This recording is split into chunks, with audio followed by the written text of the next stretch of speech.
கண்ணீரை துடைத்து தமது ஜனத்தின் நிந்தையை பூமியில் இராதபடிக்கு முற்றிலும் நீக்கி விடுவார்.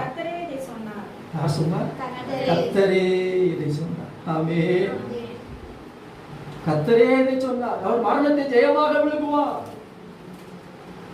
இயேசு கிறிஸ்து பரப்பதற்கு பல 100 ஆண்டுகளுக்கு முன்பதாகவே ஏசாயா தீர்க்கதரிசி என்ன பண்ணிட்டாரு? இயேசு கிறிஸ்து மரணத்தை ஜெயமாக விழுங்குவார்.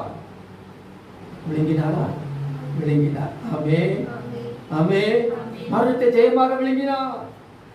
கேட்கலாம், நம் வாழ்வில் எப்பொழுது நிறைவேறும், எப்பொழுது நிறைவேறும் என்று கேட்கலாம். நம்முடைய வாழ்விலும் மரணம் ஜெயமாக விழுங்கப்படுவது நிறைவேறும். ஆமென். எப்பொழுது? கர்த்தரின் வருகையிலே. கர்த்தரின் வருகையிலே. சோத்திரம். 1 கொரிந்தியர் 15:54 வாசிங்க. 1 கொரிந்தியர் 15ஆம் அதிகாரம் 54ஆம் வசனம். அழிவுள்ளதாகிய அழியாமையும் சாவுக்கு ஏதுவாகிய தரித்துக் கொள்ளும் போது மரணம் ஜெயமாக விழுங்கப்பட்டது என்று எழுதியிருக்கிற வார்த்தை நிறைவேறும். என்று எழுதியிருக்கிற வார்த்தை நிறைவேறும். இப்ப நம்மளே என்ன செய்யும் சொல்லுங்க? இந்த வார்த்தை என்ன செய்யும்? இயேசுவில் மட்டுமல்ல, நம்மளே நிறைவேறும். அவர் மரணத்தை ஜெயமாக விழுங்கினார். 3ஆம் நாளிலே விழுங்கிட்டார். இன்னைக்கு நமக்கு எப்ப நிறைவேறும் அப்படின்னா, அழிவுள்ளதாக இது அழியாமையும் சாவுக்கு எதுவாக இது சாவாமையும் தரித்துக் கொள்ளும் பொழுது. அப்படின்னா என்ன இருக்கும்? இந்த சரீரம் என்ன சரீரம்? அழிவுள்ள சரீரம். இது சாவுக்கு ஏதுவான சரீரம் தான்.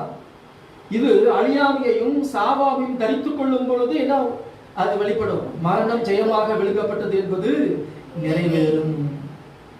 அப்ப எப்ப வரும் அப்படின்னா, கர்த்தர் தாமே ஆரவாரத்தோடும் பிரதான தூதனுடைய சத்தத்தோடும் தேவ எக்காலத்தோடும் வானத்திலிருந்து என்ன செய்வார்? அவர் இறங்கி வருவார். ஆமென். 1 தெசலோனிக்கேயர் 4ஆம் அதிகாரம் 16 வாசிக்கின்றோம். அவர் இறங்கி வரும் பொழுது முதலாவது கிறிஸ்துவுக்குள் மரித்தவர்கள் என்ன செய்வார்கள்? உயிரோடே எழுந்தெழுப்பார்கள். சோதரம். கிறிஸ்துவுக்குள் மரித்தவர்கள் உயிரோடு. அப்ப மரணம் என்ன அங்கே படுகிறது? ஜெயமாக அங்கே விழுங்கப்படுகிறது கர்த்தரின் வருகையிலே. ஆமென். இயேசு எப்படி மரணத்தை ஜெயித்து மரணத்தை விழுங்கினாரோ அதே போல நம்முடைய வாழ்க்கையில் அது நிறைவேறப் போகிறது. கர்த்தருடைய வருகையிலே வானத்திலிருந்து இறங்கி வரும்போது முதலாவது கிறிஸ்துவுக்குள் மரித்தவர்கள் உயிரோடு எழுந்திருப்பார்கள். பின்பு உயிரோடு இருக்கும் நாம் கர்த்தருக்கு எதிர்கொண்டு போக மேகங்கள் மேல் அவர்களோடு கூட என்ன செய்யப்படும்?